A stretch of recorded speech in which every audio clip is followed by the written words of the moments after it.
saw the after show that I did in Anna. I did. Oh my gosh, did you see it? Yes. Did you like it? Of course. Do you remember anything that we spoke about? Like, because I know you're a little bit parent. about parenting, Yeah. exactly. So I wonder if like if what you were saying was resonating with you, or if you were like nodding your head and thinking, oh, I didn't think about that. That's interesting. You know, the thing about parenting that's so, every experience is different. Yeah. You know, and because every child is different, and what you are bringing in as a parent is always based on your past experiences as a child, that it's hard to sometimes take parenting tips, Yes. right, from other people. I know people look for some guru or some book or some Right. article to give them guidance, and I think that's important.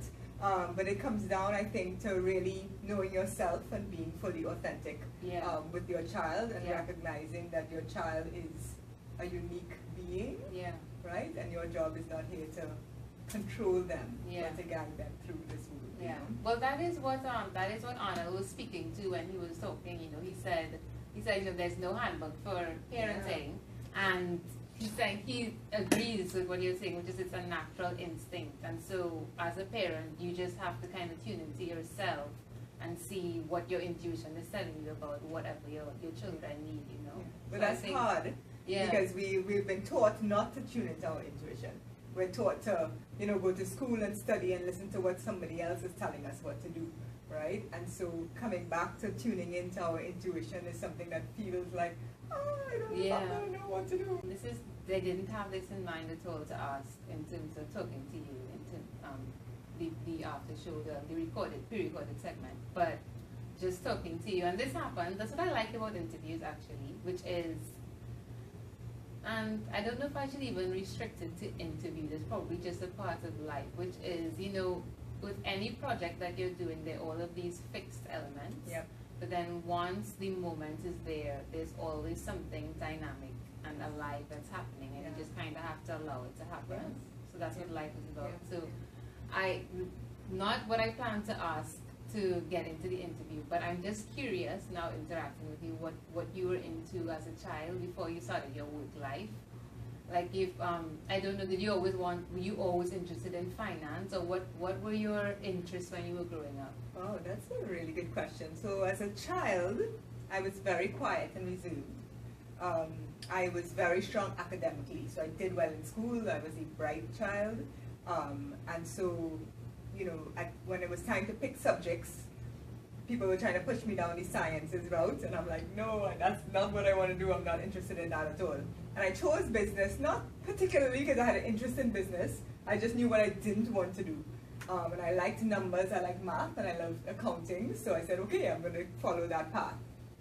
When I finished A-levels, I wasn't sure exactly what I wanted to do. I just knew I didn't want to go to school. Yeah. And so I said, well, I heard that if you go and study ACCA, you can go work at an accounting firm, get experience while you're studying. And so that's what I did. When I went for my interview, at Pricewaterhouse, where it was Pricewaterhouse then, now PricewaterhouseCoopers. I had no idea what I was interviewing for. I didn't even know what the job was. I knew it was an auditor, but I didn't even know what that meant. Right? I just went for the interview because, somebody else, one of my mom's friends, his son had went through that same path. Right. So I just was kind of following along that path. This was just my ticket, not to have to go to uni. Right. Right? Because I was like, I'm done with school, I want to earn my own money and things like that. So I kind of fell into it. Yeah. It's not something that I knew that I wanted to do at all. Okay. So what school did you go to? I went to Holy Name. Oh, My really? mom was I a went to Holy teacher. Name too. Ah, my mom was a teacher there. I went to Holy Name, and my mom knows your mom actually. Okay. And so I told her I was interviewing you, and she said to tell you that she knows your mom, and she actually told me something else to tell you today. And I was like, I will try to remember that on top of the million things I have to figure out today. I'll try to remember that you sent that message. Right. And I kind of don't remember what the message is, but she did say yes, and she knows your mom. Okay. And she was asking me if you also went to Holy Name, and I was like, I don't know, girl. So we all went to Holy Name. Right. My mom is a Bishop's girl, so she wanted us to go to Bishop's actually. And but she was in Holy Name, and we grew up I think you going made to the the right schools. choice. And so we were really comfortable going to the school, and so we all, I have two sisters, we all went to Holy Name. Yeah, I think that's the best choice. So you did A-levels, and you did a lot of math And So you I learn did accounting, business, and right. econ for my Okay. A-level Okay. subjects. I understand. I resonate with what you're saying in terms of not wanting to go back to school, because I wasn't quite able to evade it after Form 6, so Right. I did go to UE. Right. But I remember while I was at UE, the entire time I was there, I was just like, yo, I just trying to finish this and Right. just get on with my life. Like, Right. I'm not into this Yes. at all. Like, I feel like I shouldn't be saying that with so much pride, but I was just, I mean, it wasn't horrible. I was doing it. I didn't hate it. I did biology. I didn't hate it. It was okay. But I just kept thinking, I really would like to be over, like finish with this as soon as I can and not I come. think I like when people take that gap year before Right. going, just get a little bit of experience, go into the working world, take a little break of studying. I mean, after I was working for a while, I actually wanted to go to school full time, and so later I ended up doing my MBA, and I took 2 years off and went to school full time, and I enjoyed that as well, right? Because I had been working at that time for quite a few years, and I was looking forward to the break and being a student again. Right. Right, so just, the different seasons, but I do think that we have this mindset, sometimes we look at the next thing, right? We don't necessarily always enjoy where we are, and we have a way that we look at something else and we say, that looks great, Yeah. right? Yeah. So when you were going to school, outside of your academic interests, were there extracurricular things that you were really into, or you were really just like... Just school, we came home aligned really, to be honest. So I just hung out with the neighbors, Yeah. in those days, Mhm. used to hang out with the people in the street. So we had a really nice neighborhood that we grew up in, a lot of kids around our age. So we did things like that. I grew up playing Kiddies Carnival. My uncle brought out a Kiddies Carnival band. So kind of from Christmas to Carnival, we were in the mass camp, helping out and so on. But no other extracurricular activities. I tried everything for a period of time, and I didn't stick with it. So I tried ballet, and this was mostly because of I had a lot of stage fright, and I didn't like being the center of attention. So I did ballet until I had to do the exam to get to the next level. And then I was like, okay, I'm not doing this anymore. Right? I did tennis until they wanted to sign me up for tournaments, and then I quit. Right? I did pan until we had to perform for show. So I had a lot of trouble being able to speak out in public, and I think that was a little bit of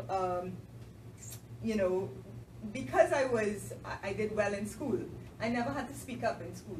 Teachers didn't call on me, right? And so I really went through my whole school life being very quiet and reserved and not being able to speak out at all. And so I didn't like that kind of being on center stage and being on camera. This is, all of this is new to me, to be honest. So a lot of those experiences kind of shaped my personal development, because then I was thrown into the working world, and suddenly I had to be talking to people, and I had to be able to make a presentation, and so I had to do a lot of work on myself to get over those fears. And so the first job you had was as an auditor. Yes. And how long did you do that for? I did that for 5 years. For 5 years, Yes. and then I would say the first 6 months, I wanted to quit every single day of my life.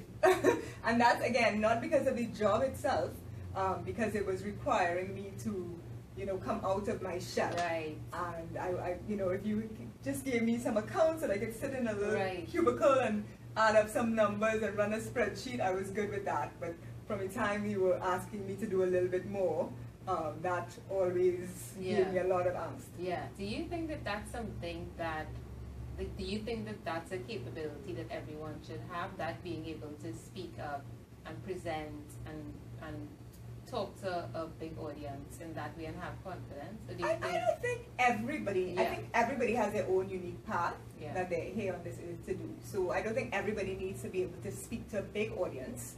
I do think that whatever purpose you were created for, you have all the tools that you need inside of you, right? So I had it inside of me. I just didn't need it all the time. Okay. And so now that I'm, for the type of work that I do now, for me to be able to impact more people and, to help people change their lives and to live healthier lives, I have to be able to come out of my shell and to speak. And so I had to do some work on myself to be able to do that. I think it's a useful skill to have, right? To be able to do it without the angst and the fear and the anxiety around it. And I purposely, my daughter, she goes to Bishop's Junior, and I purposely chose that school for her because she was also started off very quiet and introverted like I was.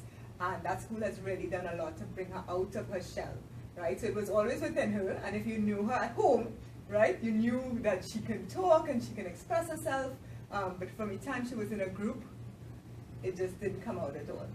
And so I think if it's within you, it's something to be developed, you know. I think there's also a great power in introverts as well, because I'm still an introvert. It's not that I'm an extrovert now, I'm still an introvert, and I think there's a power in being introverted, because we have a way of being able to listen well and connect with people on an emotional level that a lot of extroverts may not necessarily have that skill and that power. And so you said that it's something that you've developed recently, that being able to be on camera and talk in front of people and have that confidence. How did you go about, what was your process in terms of getting more comfortable doing those things? Yeah, and I would say it's still developing, yes. Right? It's not easy every time I have to do it. It's still something that I have to work on. Yes, I got nervous just now too when you were starting. Right? So it's still something, but it started a long time ago. It started when I was in Pricewaterhouse. I did the Dale Carnegie course. My mother was a Dale Carnegie instructor, and she had tried to get me to do it before, and I didn't see the need for it. And then once I was in that job and I realized how difficult it was for me, I did that Dale Carnegie course.